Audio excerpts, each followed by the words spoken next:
we'll see, you know. Yeah. So Yeah. that's kind of That's got to be a tough transition going from shredded, winning your pro card, and then, you know, maybe putting on some body fat. Well, definitely oh yeah. putting on some body fat. Yeah, I mean, so I guess for me, like for that, so I just some background, like I was like the president for my lifting club at my school, at University of Buffalo. So I ran the club, and for 2 years we put on like two different bodybuilding shows, for the students, and I competed in both. So kind of like I kind of went through like the prep process on my own at least once before competing for like our show.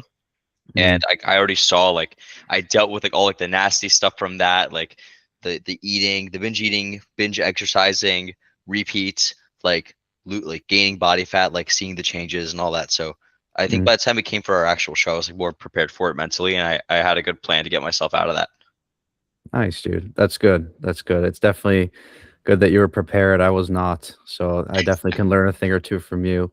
Yeah, that's like Um, the one thing no one talks about, right? When you yeah. compete. Mm. Yeah. And we'll talk all about it today. If you're ready to go, we'll get this thing going. Yeah, let me just make sure the camera's kind of like, I don't know, should it be down here? However you feel convicted, man. This is your this is your story. All right. I All guess right. I have some like videos and stuff prepared, that we could talk about. Cool. So Cool. like, Definitely. yeah. Yeah, dude. I'd love to. And just as a preface, Hmm. you know how it is being a couple weeks out from a show. Hmm. Yep. Emotions are high and everything. And Oh yeah. this conversation might make me cry. Mm. Just letting you know right now because it's like I'm so passionate about this and I'm really excited to have the opportunity to talk to you. So I just wanted to let you know that. So don't feel weird or anything. I'm an emotional person. No, I So I completely get it, dude. My prep was so emotional as yeah, well. Yeah. yeah, So cool. where do you want to start? Cool. Welcome to episode number, I think, hopefully 9 of Heavy to Hungry podcast, everyone. I am met with OCB natural pro competitor Gary Margossian. Margossian? Margossian, yeah. Gary Margossian, the man who beat me last year in the race to the pro card, and I couldn't be more happy for him. Also a doctor of medicine, if I'm not mistaken. Which is incredible. He's just helping people and inspiring people all around, including myself. How are you doing today, Gary? Thanks for I'm joining. I'm doing great. Absolutely great. Awesome, man. Yeah. Great to hear. Great to hear. Been a beautiful day in Westchester, New York. Beautiful day in New York City yesterday. I actually was in Manhattan yesterday. It was pretty nice. Oh, dude, nice. How was it though? How was it over there? Like, what'd you do?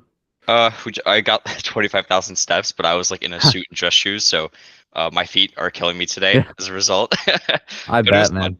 Yeah. I bet. Talk about steps. Just to get off Oh topic real man, quick. I I'm on a streak of 3 days, 30,000 steps dude, straight. Today's day number 4. Hopefully, that I is can keep going. absolutely crazy. I don't think I've ever gotten 30,000 steps before. Like that is absolutely insane. So It's not good as job hard on as it seems. It's just that. Mhm. time consuming. It just takes up a lot of That's time. dude. That oh my god, my last few weeks of prep, we really ramped it up. My coach and I, because that was like when my semester had ended. Like I think I graduated with like 3 weeks left before the show. Mm. And that was when we were like, all right, we're gonna raise the step count up like a lot. We're gonna drop the calories even more, and that was just bad. Yeah, that's kind Yeah. of where I'm at right now. Hmm. Cool. Yeah, so hopefully my brain fog doesn't get to me too much, but I'm extremely excited about this one. I've been wanting to talk to you, sit down and have a conversation with you Yeah. for a long time. So without further ado, we'll just jump right into it because I know the viewer's attention span is cooked. Hmm. So being a natural bodybuilder, especially, we'll talk about that more later, but what was the exact, we all grow up and we all kind of get into the gym, start lifting weights. We all want to get strong, look better, get more girls, become part of a gym community. But for you, what was the moment that you realized you weren't just working out anymore? You didn't want to just look better. You were willing to kind of suffer for bodybuilding. Yeah. Uh, so I guess like when it comes to suffering, like I think I had the suffering before I had the bodybuilding passion. So like I remember like I was working out at the gym for like maybe like a year and a half, right? And I actually built like a very solid foundation for like only a year and a half. Might come down to genetics, might come down to training style, because back in the day, this was like right as COVID was ending. There was like no information on training out there besides like Athlete X. So and Athlete Mm. X, like some of his videos were actually good looking back. Some of his videos were kind of bad looking back. Mm. But the one thing I did take away from Athlete X, ironically enough, from him was the train to failure, right? And you wouldn't think of him as like someone to be like, oh, train to failure, train hardcore, right? But I did.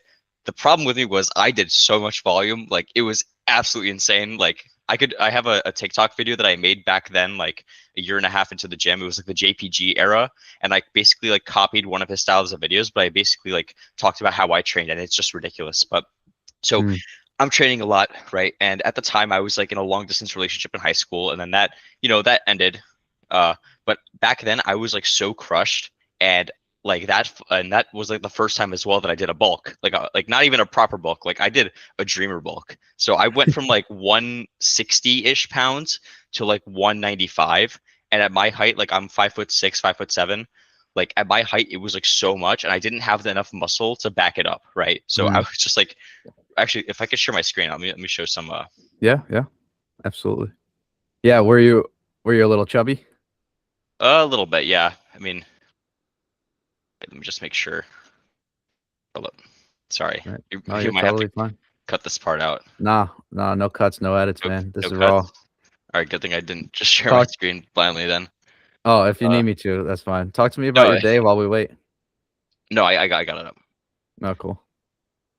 Okay, here we go. All right, I'm gonna put you over here. So I have I just uploaded it on my Discord so it was easier to get it on my phone. Yeah, yeah. But so this was like what I was talking about. Like this was like my first ever like bulk, Oh and I shit. don't have any before photos, but this is like 2 years into the gym, maybe, right? That's good. That's great. Yeah, Yeah, yeah. That's and I a I lot would of call that times proper.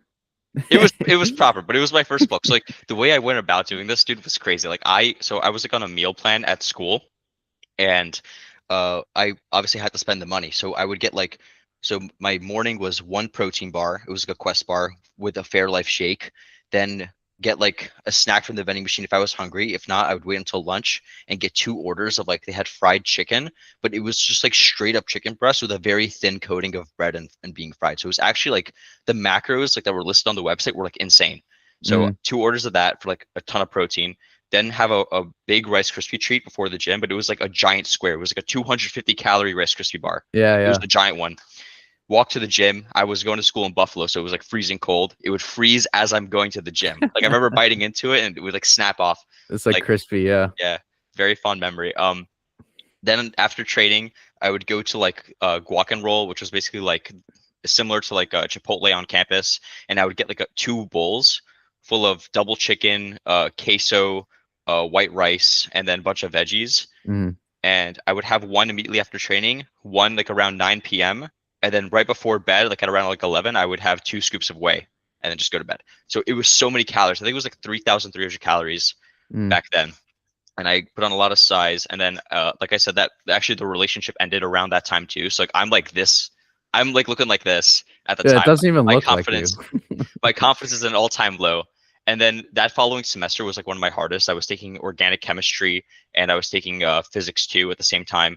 So I ended up doing well in those classes, but like this was like my first ever like breakup experience and stuff. So I had a hard time like mentally navigating myself.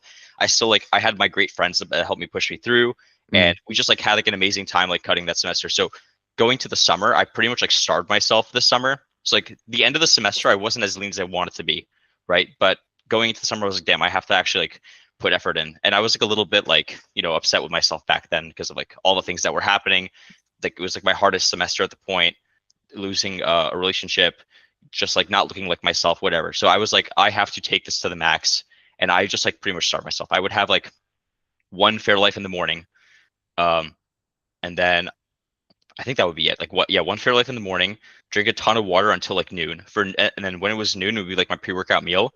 I would have like two dried apricots, and I would have oh my 40 grams of Lucky Charms with no milk, one Rice Krispie treat, and salt.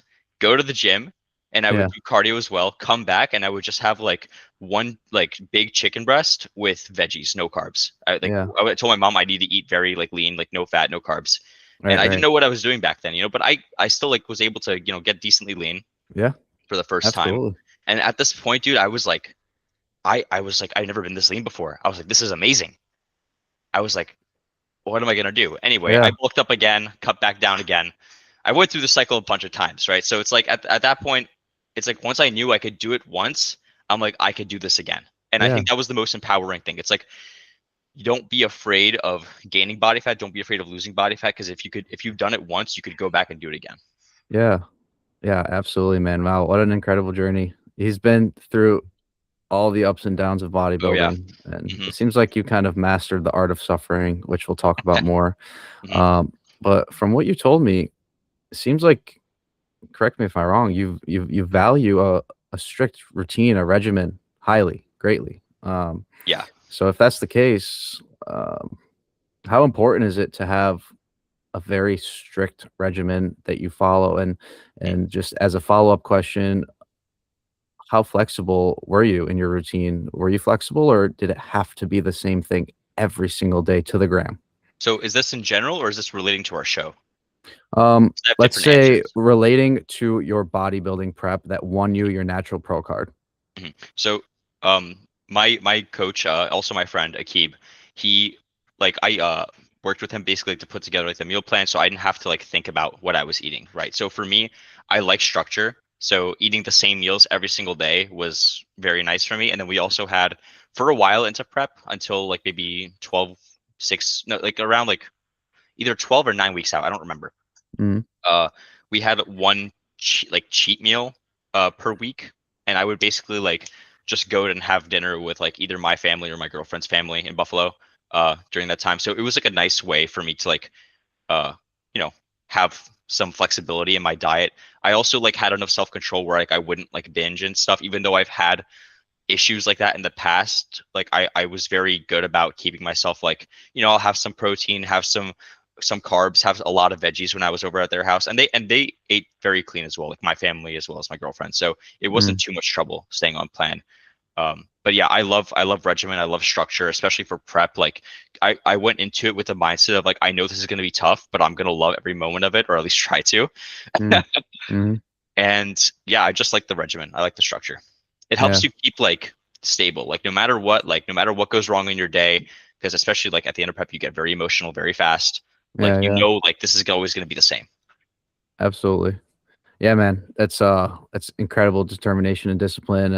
It takes a different kind of, what did Kobe say? It takes a different type of lion to do what you did. Um, Yeah, dude, it's and it's hard. it's super inspiring, man. So what I want to get a little deeper here, Mhm. right? Obviously, when the average person looks at a bodybuilder, they think, "Oh, how self-centered of him to display his body up on the stage. Mhm. Like they must be so selfish." Um, what do you say to those people? And can you help these people understand that maybe that's not the case? And how do you view bodybuilding from a philosophical standpoint? Yeah, I mean, oh, this is tough because like I've had like different interpretations of this for like a long time. I guess like when I first started lifting, I always thought like people who kind of like would flex in the mirror and stuff, like kind of like that, exactly how you said it. But when it comes to bodybuilding and like you could tell right off the bat like who's a bodybuilder and who's not just by the way they present themselves in the gym and the way they pose. And actually, I was having a conversation like this earlier. I find that people that like that tend to go to the gym just like improve their health, improve their looks, those people are pretty chill. But then the people who take it to an extreme with bodybuilding, they're also kind of chill. But it's like the people in the middle where they're not fully extreme and they're also not fully casual. Those are the people that I think actually cause the most amount of problems. Mm, It's like because bodybuilding at the end of the day is so humbling, especially if you've gone through a prep and you've experienced failures even if you won the show. Like I mean obviously I won my show, but like even during my prep I had many failures, yeah. many ups and downs. And that whole process is so humbling, and I think it keeps you tied down and grounded so that you don't end up like a jerk. And when it comes to like flexing in the mirror, I guess like when you're posing, you're trying to do it in a way of elegance that displays the work that you did, right? It's Mm, like an artist unveiling their portrait, right? mm, How can mm, I put my portrait in the best light and show it off in the way that I wanted to, highlight its best features, right? Hide mm, maybe some of the mistakes and the brushstrokes that I made. That's essentially what posing is. And as long as you're not like getting in people's way, you're not being a jerk in the gym, and you're not being full of yourself like or entitled, I think is perfectly fine. So yeah, like I think of it as like you are an artist, right? And you have like this block of marble and you're like chiseling it out with a hammer every Mm, single day of prep. Like you're chiseling out a little bit more, chiseling out a little bit more. mm. Mhm. Yeah, man, incredible. Now just to jump a little bit into posing, obviously Mhm. I was at the show. I competed against you. You're I mean, watching you pose from backstage was I'm trying to find words to explain the way it made me feel because, I'm not I would say posing is one of the things that I'm trying to work on more this year. But to bring it back to the point, watching you pose from backstage was just I don't have words for it. I'm sure you could feel what I'm trying to say. Yeah. So how important is posing? And I want to ask you a little bit more of a practical question. How many hours a week did you spend posing leading up to the show? Hours a week. Well, I definitely spent more than 10 minutes a day posing, at least. It was like around 10 minutes a day posing. So across 7 days, so maybe like an hour a week, and I had a 20-week prep, so 120 hours maybe of actual posing, Uh-huh. which that actually sounds like a lot. I never thought about it like that. But yeah, like I knew right off the bat like posing was super important. And I part of the reason I knew that was because when I like so this was like the most recent school show that I did, and this was like 6 weeks out from our actual show. So I was like still like pretty diced. The year before when I did the same thing and I hosted like our school show, I looked back at like the videos and I was like, oh, my posing needs like a lot of work and stuff. And I really wanted to like display myself in the best way possible. So this was something that I was working on even in my off season, a year before the show. I've been working on posing. Like it's something that I knew was going to play a big factor on whether like you score like one placing higher or not. And I also knew like it's like the photos are what you're gonna take away from this experience, win Mm, or lose. So mm, I wanted to have like great photos where like I'm proud of the way I'm posed up and stuff. yeah, Um, yeah, and also, dude, people don't realize posing is hard. Like, yeah, especially when you're under those lights, you're getting baked because those lights get hot and they're so bright. And you're like this. Remember, one of our competitors, their tan was like coming off. I felt so yeah, bad, yeah, and we had to stand there like flexing for like 10 minutes while they yeah. were trying to fix So this tan. long. And yeah, like if you're not practicing posing, like leading into prep, Yeah, like people they scoff, they're like, "Oh, what's this? It's posing." Dude, you're flexing every yeah, single muscle in your body and you're holding it for like at yeah, least like 2 minutes each, and then you're not stopping. So yeah, if you remember, I did like every single category. I did like debut, novice, and yeah, open. I yeah, was on the stage. Had no break, yeah. and near the Crazy. end, I was getting tired, dude. But I Yeah, was able to definitely. pull through. Yeah, dude. I again, I mean, the way your body moved up there, and it really showed how hard you worked for it and how passionate you are for it. Now, if you feel comfortable sharing, can you walk us through step by step what your posing routine looked like leading up to the show? Oh, From the moment you yeah. walked into the room, how you Okay. maybe how you timed yourself, your mandatories, and then a follow-up question is gonna be, how can someone do this if maybe they don't have a coach and they wanna start on their own? Yeah. So, let me pull up the actual video of it. I kind of wish I had this prepared earlier. Sorry. You're good. Um, okay, so this is the video of my routine, and this video is based off of like the routine that I did at my school show, and I think I actually did it better at my school show. I'm not gonna lie, because I wasn't like I did it under like an actual song that I picked out when I was making it, and Yeah, dude, the that was beats were all annoying. timed. Yeah, like I kind of wish they let us like use the song, but I understand why. It would have been like too annoying for them to switch out tracks, like Yeah, the logistics of it. What if they got the song wrong? What if the song had like a bad word in or something? So they didn't want to do with the yeah, liability. I But the song understand. that I used was Lacrimosa uh by Evanescence, and it was like uh they used like sample of Requiem. So it was like very angelic, and I wanted to pick a song that expressed two parts of bodybuilding. So like I love the 90s, right? Like 90s bodybuilding, awesome. I love golden era bodybuilding, so classic, like so angelic. Like I wanted to display like this I don't know, like almost like heavenly kind of like view. Not heavenly. Heavenly's not the right word. But you know what I'm saying? Like this like the Yeah, supernatural essence of bodybuilding. Like you yeah, get yeah, the sense of like aura of like wow, yeah, these people like they look crazy, right? But I yeah, also wanted to like display power because the 90s was all about like big like flashy openings, like big flashy poses, like how Dorian needs to like snap into his poses and stuff. mm, So That was Yeah, like yeah. that's how I landed on the song. And then ultimately, like I just picked out like 5 different poses I wanted to express. I knew at one point I wanted to go on the floor. That praying motion that I did was based off of like Ronnie Coleman. I saw a clip of Ronnie Coleman doing that once. I was like, I have to do that. This was all like Chris Bumstead, like especially with the mustache. I was like, I gotta do that. Thinker was like, That's I thought it was cool, you know? yeah, I love it, man. Yeah. And Incredible. a big part of this was the help was also from my friend Jacob because after like we would train together, sometimes I would like ask him to critique my posing routine, and he gave me like a lot of tips of like staying on beat with the song. And he was surprisingly like a natural at like figuring out a posing routine. Like I couldn't believe like the stuff he came up with, Yeah, and some yeah. of it I used. Awesome, Yeah. man. Yeah, dude. Posing is such a crucial element to bodybuilding as a whole. Mhm. You have your training, you have your nutrition, but posing just brings everything together, kind of like you said, in an angelic, heavenly way. Yeah.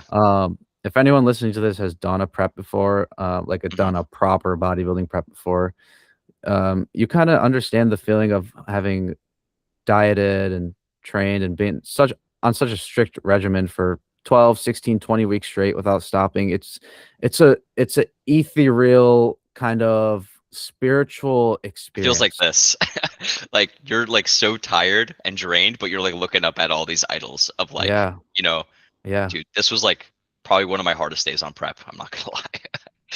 yeah. Uh, How long ago or far out from the show here? this was, I think, a couple like 2 weeks out. 2 weeks out. I remember Two because I weeks. remember looking at the footage of me posing at the end of this day, and I was like so upset. I was like, I look good, yeah, but like for 2 weeks out, I'm not happy. You know what I mean? Yeah, yeah, I was absolutely. expecting more, You but never will be, you right? never. That's the thing, dude. You win the show, and that feeling does not go away. But Yeah. I will say, like, I don't really focus on it as much. Like, you know, I like there's days where I'm like, I look at myself, I'm like, damn, I'm upset with how I look. There's days where I'm like, damn, I look good. You know, and it's you got to understand the big picture is like you if you're like already in the sport, you already look better than like 90% of the people. And especially if you're Yeah. doing it naturally, you're probably healthier than majority of people, right? So it's important to like look at the big picture and not get like caught like in the little things. Mm. Definitely. Yeah, especially as a natural. I mean, because we put ourselves in this box. I'm sure you train at a gym that kind of has a community built up, Mhm. as do I. So when we go to the gym, we see the 0.001 percentile of human beings who are relatively lean and jacked, or extremely lean and very jacked. Yeah. So when we see the average person, like we kind of forget that 99% of people are just like normal, like normal Mhm. looking. It's not bad. It's just that's not their thing. Um, so I kind of wanted to jump into this topic of natural bodybuilding versus enhanced bodybuilding. Now, Mhm. obviously, you won your pro card in natural bodybuilding. Um, what made you decide to compete naturally and not just kind of hop on and see how big you could possibly get with enhancements? Yeah, so I think I've always looked at this like in a way that most people don't think about, I guess. Because often enough there's like a lot of like younger kids in my gym that come up to me and ask me about taking stuff, which they know I'm natural. I don't know why they come up and ask me for my opinion. I think it might be because of like my background in biomedical sciences now that I'm in med school, but um, essentially it all comes down to this. I've always looked at performance enhancing drugs in the sport of bodybuilding as a means to an end, or like not necessarily means an end. Like it's like the ticket you buy to compete, right? It's like Mm, in order to even be competitive at like a non-natural, like a tested show, not tested show, you kind of have to be on PEDs. That's like a matter of fact, right? yeah, yeah. And then, but then what comes with that is an entire lifetime of making sure all your health markers are good, making sure the doctor that you go to knows what you're doing, making sure that you're doing it as healthy as you possibly can, which doesn't mean it's going to be healthy for you, but it means you're trying to mitigate risk, right? Mm, So, and I was like, okay, well, what do I want to do with my life, right? What I want to do with my life is become a doctor, right? I don't know what kind of doctor yet, but I wanted to go to med school. So I'm like, if that's my life, there's not much time for bodybuilding outside of a hobby and maybe an occasional competition, right? It's not going to be my job. It's like, so why would I have to allow myself to be put in that position of risk in the future and then constantly have to get blood work done, constantly have to check my markers, make sure that I'm still fertile, make sure like all these things. So for me, it was just more of like, what do I want to do with my life? Looking at it introspectively, cost benefit analysis, risk. And that's the thing. A lot of people, they don't understand the risk. They just kind of go into it blindly thinking, I'm going to be jacked. I'm going to be huge. Like, no, you really have to look at it like that because at the end of the day, you're taking medication or even in another sense, you're not taking medication, you're taking research supplements, right, that Mhm. are not meant for human use. So you got to be very careful with what you're doing. Yeah, yeah. Especially with, we won't get into it too much here, but with all these peptides coming out, Yeah. um, and if that's something you want to talk about, we can. But um, to me, also as a natural bodybuilding competitor, to me, no hate or shade at anyone in the world who takes enhancements at all, right? People are free to do as they wish. But to me, there's something about natural bodybuilding that is kind of beautifully, it's just like beautifully, it's just beautiful. It's hard to put it into words. And I know you know what I mean. It's hard to put into words how beautiful natural bodybuilding is to me. So, in your opinion, what separates a top competitor of natural bodybuilding from a top competitor of enhanced bodybuilding? Do you think that these people kind of have the same work ethic? Do you think that, what are their strengths and weaknesses? What are their differences and similarities? Um, I mean, ultimately, both come down to genetics. So if you're gonna say, like, not necessarily you, but like if people were gonna say, oh well, it comes down to genetics, or natural bodybuilders, the ones with the best genetics win. Like newsflash, the people who take it to the top of the sport in non-tested, they're also genetically gifted, right? It's based on Mhm. how they can respond to gear, as well as like all the other things like muscle belly size, shape, how much, like how many pounds they actually weigh relative to how they look, things like that. Um, so when it comes to, I'm sorry, what was the question again? Like the differences? The Oh, right. question is, yeah, yeah, what are the differences between a top competitor of natural bodybuilding and the top competitor of enhanced bodybuilding mentally? Mentally, I don't think there's a difference, man. I mean, I think it's the same sport, just like you're playing with like different cards, like if you Mm, want to think about it like that. Uh, mm, yeah, I really don't think there's much of a difference. I think maybe with like non-natural bodybuilding, you have to be more careful with how far you push yourself when you're training in case of like tendon snaps or ruptures, especially on prep when you're not eating a lot, you're not drinking a lot of water. yeah, Uh, yeah. so that more of that stuff comes into play than natural. For natural, you want to make sure more of like your recoverability is in check. A lot of people that are like not natural, like they claim that the steroids like make their recoverability more. I don't think that's the case. I think it's more just like they grow more for each workout, so they don't have to like care about their recovery as much because they're going to grow regardless. Mm, Um, and I think absolutely. that's like minor differences like that. It's really, especially for prep. There, I don't think there's a difference. Maybe for people who actually like that take gear, they don't have to worry about their fat as much that they're eating in the day because they don't have to make their own hormones. So that also comes to play with the dieting. Mhm, Um, mhm. and then also like if they're using things like retatrutide, it makes the prep process probably infinitely easier, as I can imagine. Like, dude, like if you're taking something like that, like that suppresses your appetite, like that's crazy on prep. Oh my God, Yeah. I can't even imagine.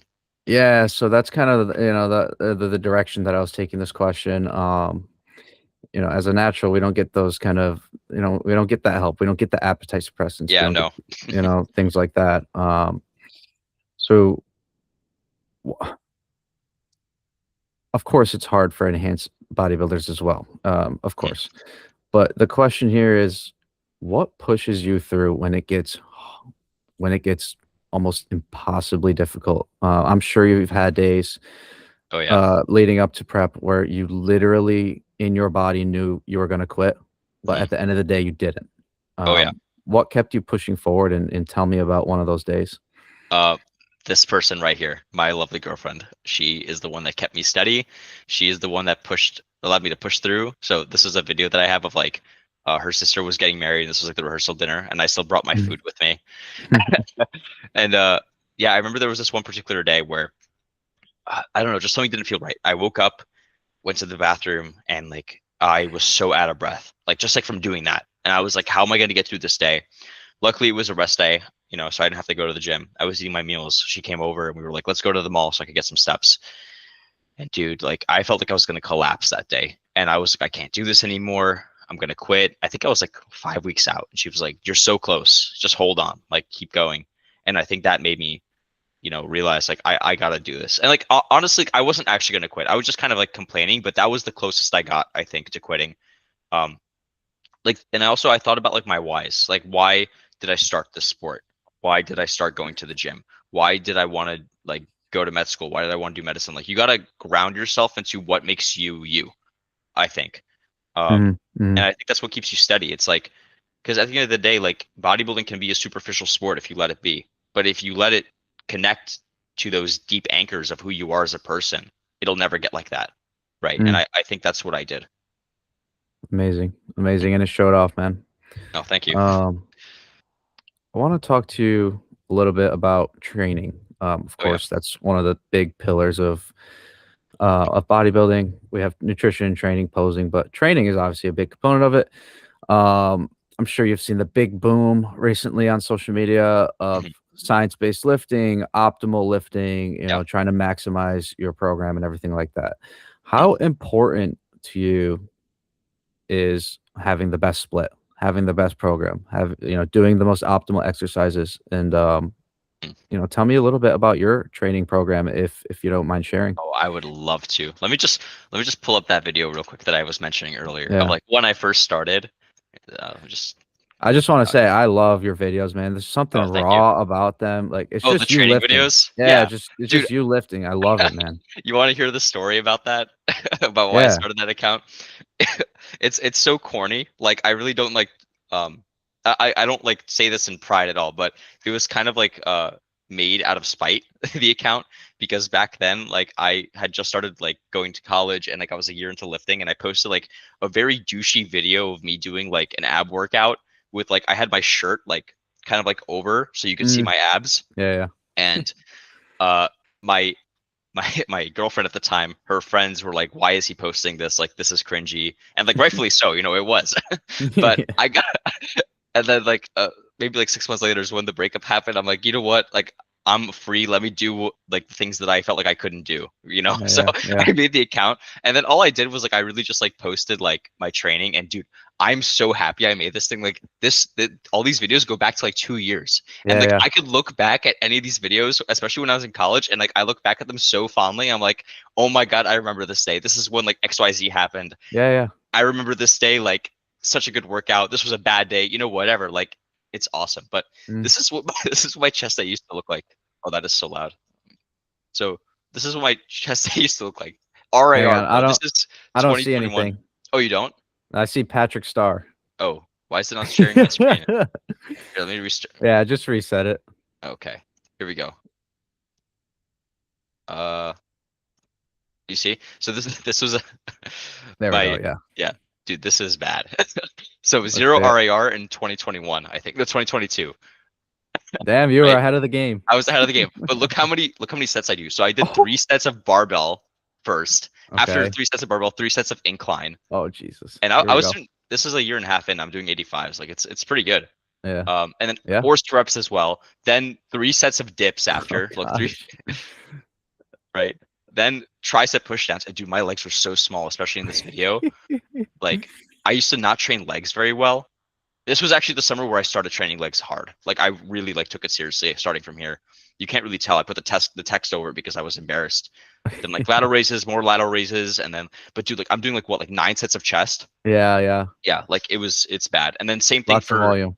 same thing for my back. And like I think this was back then with like the JPG stuff of like, oh, biasing mid lats with this row and then doing Yeah. this and a bunch of stuff. And like so here's the main point. I've been training for so long. I have so much footage of me training. Um, and I've even done some of the science-based stuff. I was doing kine flaps for a while because I injured my brachioradialis. So like any like elbow flexion, especially on pull downs, hurt so bad. Yeah, yeah. And Smart. I honestly like this exercise. But the thing is, some of these people they take it to an extreme, like how I took it to an extreme. When I was younger. And that's Mhm. I think it's fine so long as it doesn't make you lose interest. Because I remember even back then, people would say, you have to do the movements that you enjoy. And back then, I was one of the kids who would say, well, I enjoy training like this because it's the best way. And what you learn is there is no the best way. Mm, There's principles, right? And if you take the principles too far, it could lead you in the other direction, right?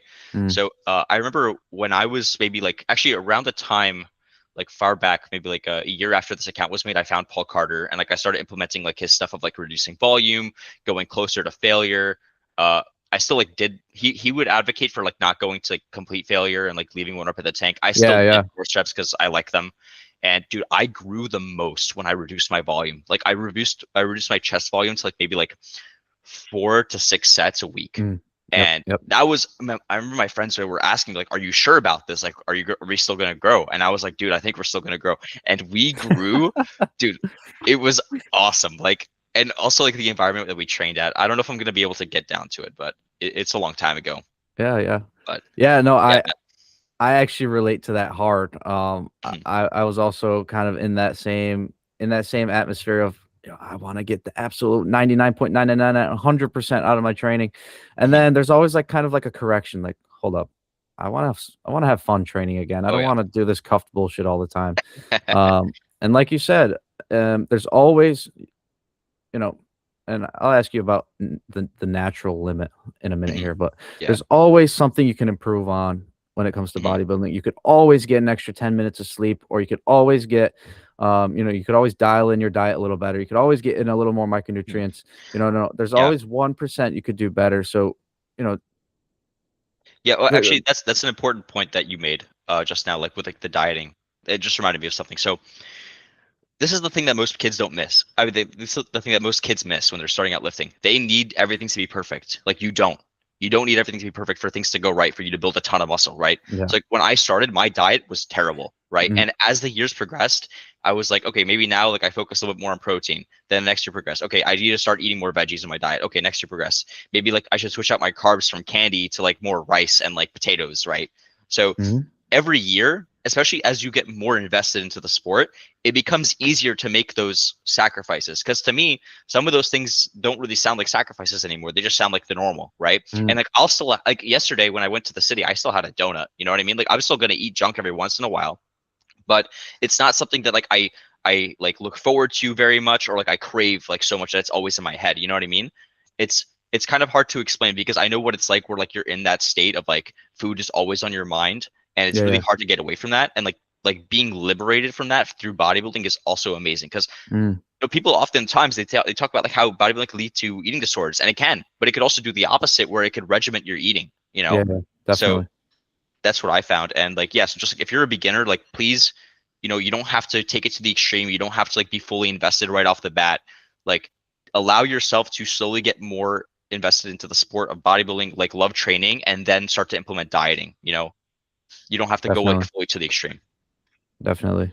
So this Yeah, this man. was the footage from back in the day. We were It's like, crazy. dude, even It even looks with like like an incredible environment. it was an awesome gym. And like we even like with like I take things pretty seriously with like stability, the science-based stuff, but like you Sure. gotta you gotta do like a free weight movement every once in a while. Like you and the reason why I say you have to do it is because of the enjoyment factor. When you have your buddies screaming at your face and you're like lifting like metal plates Yeah, and yeah, there's yeah. music blasting, it is an awesome environment. Definitely. And you will still grow a lot. You don't have to be in the most stable position ever. Your body will naturally get accustomed to the movement over time and you will be able to create stability on your own.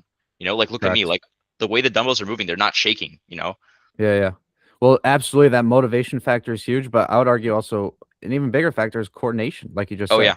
yeah. Hmm. Training with dumbbells, sure, it's not the most optimal, but it's good to Hmm. just be coordinated to have better proprioception as a human being. Of All right, course. Yeah. because bodybuilding isn't all about just getting as big as humanly possible. Like especially for us natural bodybuilding, correct me if you don't agree. Hmm.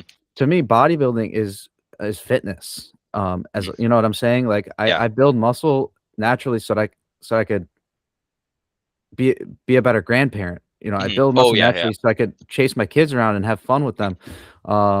This isn't, in my opinion, this isn't just to show off our bodies. This is Hmm. deeper than that. It's to show people that essentially anything is possible through fitness. Because, you know, I don't know about your background, which I would love to ask you about. But fitness absolutely changed my life. I used to be obese, and now I'm a bodybuilder. It's just basically my message here, and the reason I'm talking to you today, the reason I started a podcast, is to show anyone that if even if you're in a dark place, fitness can absolutely pull you out of it as long as you take the right steps. So, Yeah, um, absolutely, dude. I fully agree, especially with what you said, like longevity wise. Like people like do not understand like how important it is to work out, especially like once you're above the like especially like in your older ages. Like throughout your entire life you should be working out, especially since like you stop growing bone like around like your mid 20s or 30s, especially if you're a woman. Once you hit menopause and you don't have estrogen anymore, you have a high likelihood of having osteoporosis. You have a Mm, high likelihood of like breaking bones in the future. And often enough, what happens is you slip and fall one day because over time you lose muscle, right? mhm, Especially if you're not mhm. training, you're like a normal person, doing your daily tasks.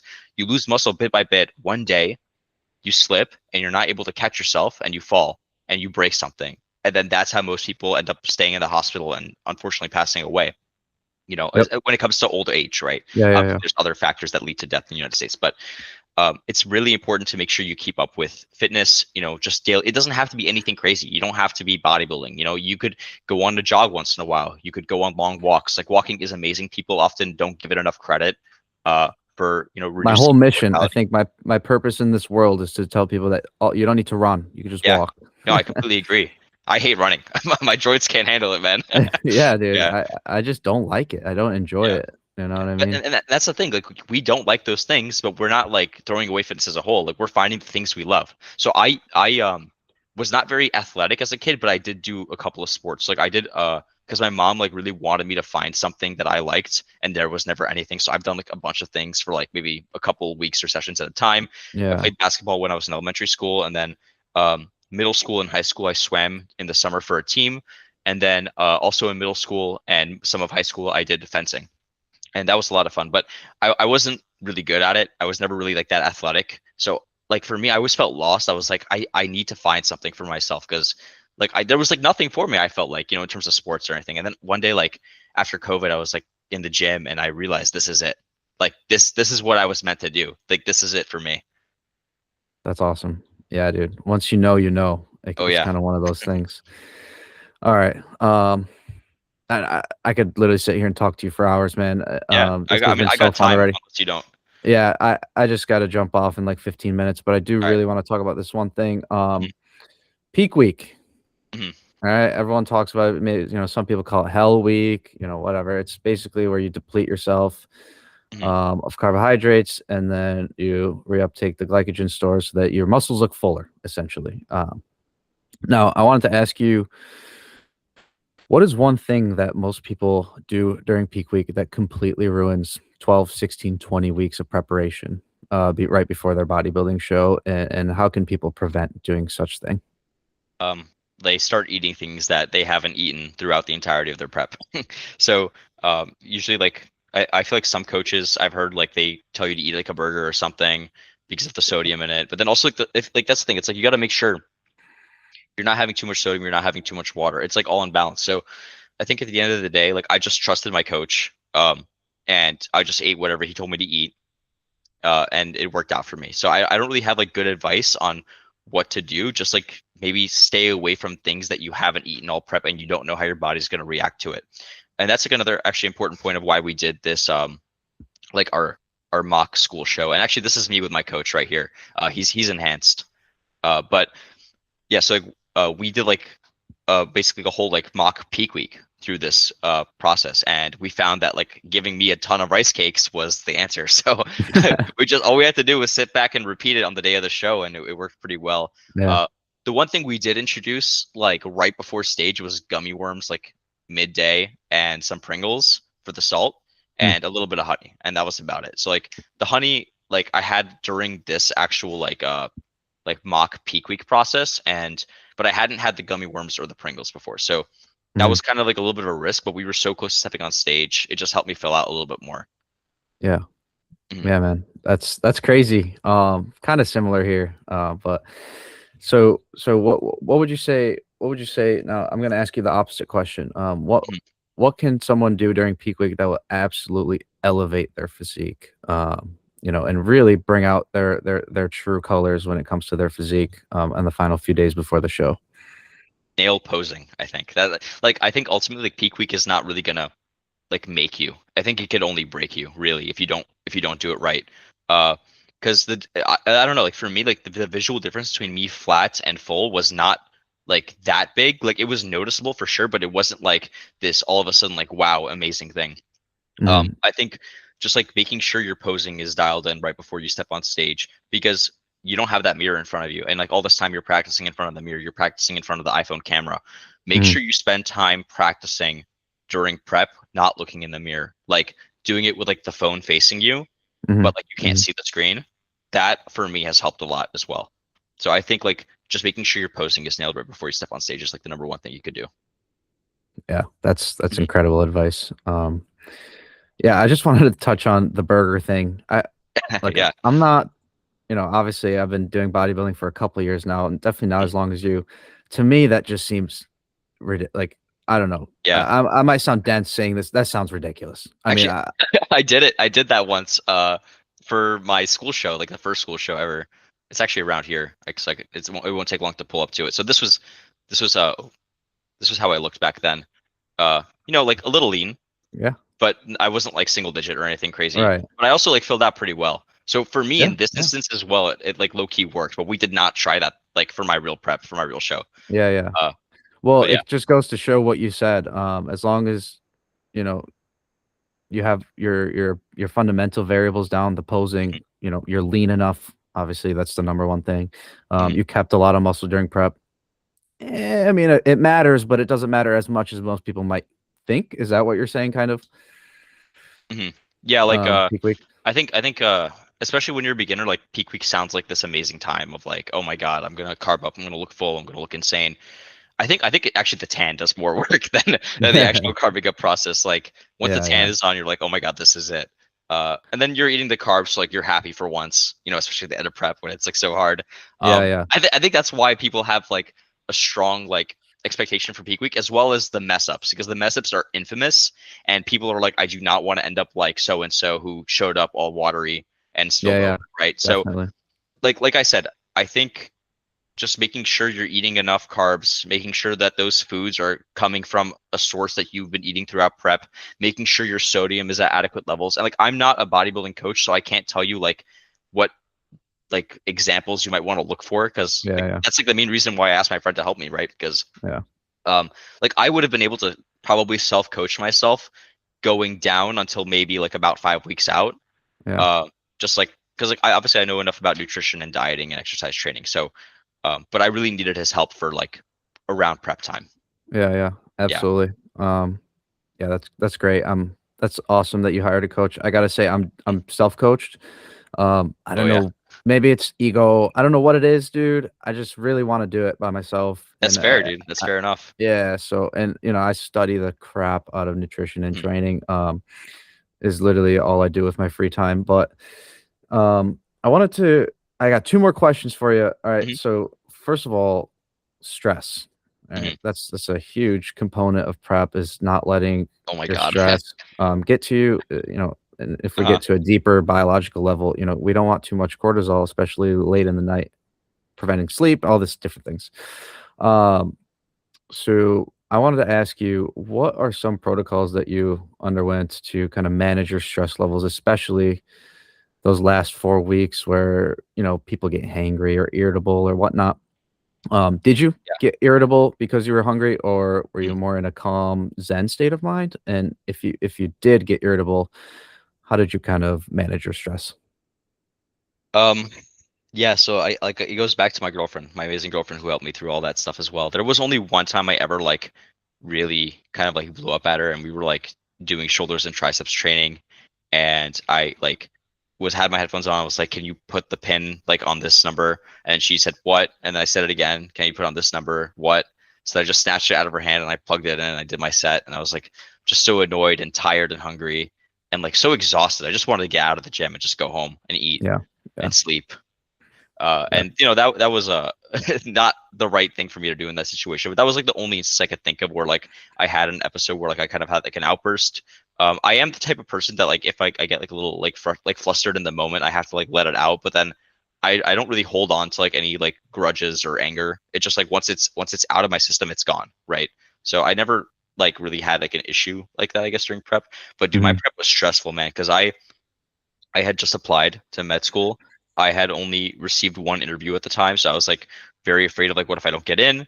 Beginning of that semester, I got waitlisted, and then like as the semester went on, I'm taking like applied physiology, I'm taking uh microbiology as well as intro to pharmacology, and then I was doing a night school for EMT courses in case like I had to take a gap year, right?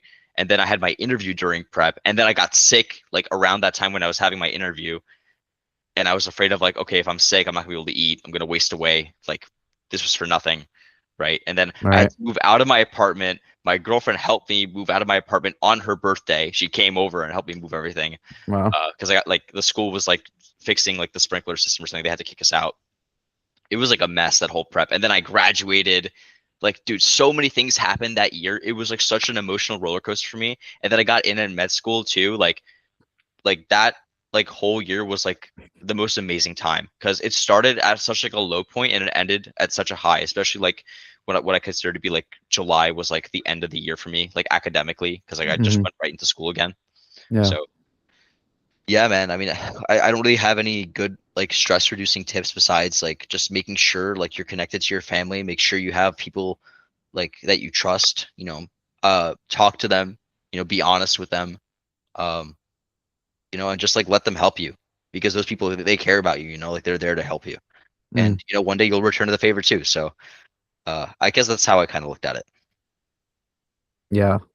Yeah. I'm trying to keep my emotions in. Again, Mhm, it's just like it's so inspiring to hear about your story and how you did things, connect it to how I'm doing things. It's just so relatable. mhm, But again, I could talk to you for hours, but I really have to go in like 5-10 minutes. mhm. My final question to you, man, is before I do some rapid fire questions. If you feel comfortable doing so, walk me through show day. Um, Oh yeah. from the second you woke up to the second you stepped on stage to the second you drove home. How did each stage of that day feel? So waking up, I woke up at like 5:30 so that I could get to my tanning appointment at I think 7 in Rochester. So I woke up at 5:30, got ready in 30 minutes, and I did my last posing session at my apartment. Sent that to my coach. I I filled up my water with 8 ounces of water, and as I was about to leave, I'm packing up, right? And I'm like, hey, like Sophia, come look at this cabinet that I have. You got to show the camera this, right?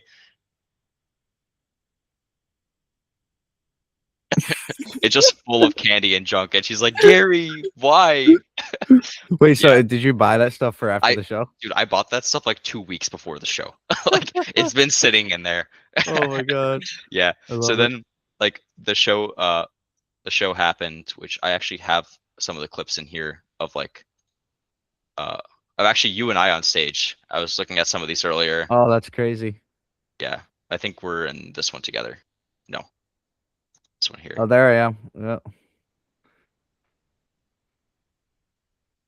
Oh Sorry. man, full circle. No, you're good. Yeah, here we go.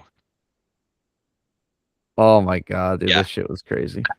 So, dude, honestly, dude, backstage, I was so scared. I didn't think I was gonna win. I was scared of like almost everyone there. And I remember seeing you, dude. I remember seeing you like you were so tall, and I was like, oh my god, I'm like the little guy right now. Like, there's no way I'm gonna win. I remember Yeah, like meeting. I forgot what his name was. He was so nice, and yeah, it was yeah, very dude. Everyone yeah, was nice, and man. it was very unfortunate what happened with him with his tan. I Yeah, think he dude. actually would have placed a little bit higher if it wasn't for I that. He came in looking great. Yeah. Yeah. Dude, I was like really afraid of like also spilling over that day because like I was like, I don't feel right. Like I felt like my stomach was slightly distended, which like looking at this video, I'm like, what was I even thinking? Yeah, of course, but But in the moment, it's in the totally moment, different. yeah. So you're freaking out. Uh, the emotions are high, and then like especially like once we got down to like I think the pose off, or is that here?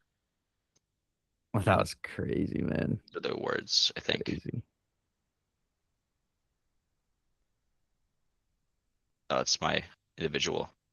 Okay, well I can't find it right now, but like the pose off between me and I forgot What's what his his name name? was. Yeah, Ginger yeah, Shreds? Ginger Yeah, Shreds. dude. That Yeah, was that was crazy. that was an amazing time as well.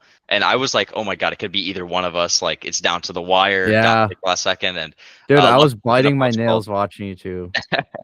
Yeah, luckily enough, I was called. Actually, this might be the video. No, it's not. I don't know where that is, man. I'm sorry. No, you're fine. I hope But you find it just for yeah. yourself. But So yeah, man. after that, we went to a restaurant. I ate a bunch of food. It Where'd you was an go? amazing time. I forget what it was called. It was like someplace in Rochester, just like Okay. I think something Gates. I don't know. Okay. Yeah. And then after Wait, that, hmm? I gotta ask you, what was your Yeah. first bite? after you got off stage for the last time? First bite was a donut. They my Nice. girlfriend's my girlfriend's family brought me Paula's donuts, which if you're from Buffalo, like you know how insane those donuts are. They were they were so good. Yeah, Um, and yeah, that's that was like awesome, my man. first bite right off of stage, and it was like so nice, Amazing. so good.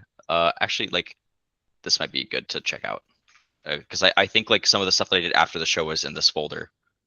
Um, a lot of this was like leading up to the show. Yeah. All right. So after the show, we had dinner, and then I went to my cousin's lake house, which was here. I took a shower, tried to get that tan off of me as much as possible. I changed Yeah. clothes, um, and then oh, it's not in here, but basically, like, we ended up going out to like the shore and like skipping rocks on the lake, and it was so nice. Oh, Yeah, man.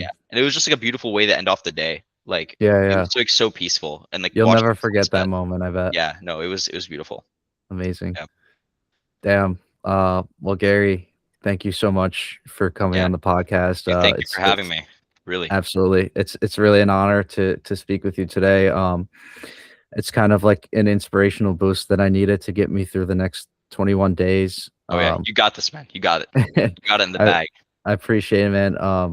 You know, I'm trying to keep it together here, but I you just inspire me every day. I love like I said, I love watching your training videos. I hope to look half as good as you did on Oh, thank you stage. so much. But other than that, I'd be ecstatic to have you back on Yeah, I'd at love to, some man. point. And go ahead and plug your socials right now. Mhm. And then if you have anything you're looking forward to, anything you want people to look out for on your channel. I saw you posted some nutrition content. I think you should Yeah. post more personally, but Yeah, I know, dude. I don't have a lot of time. I So know.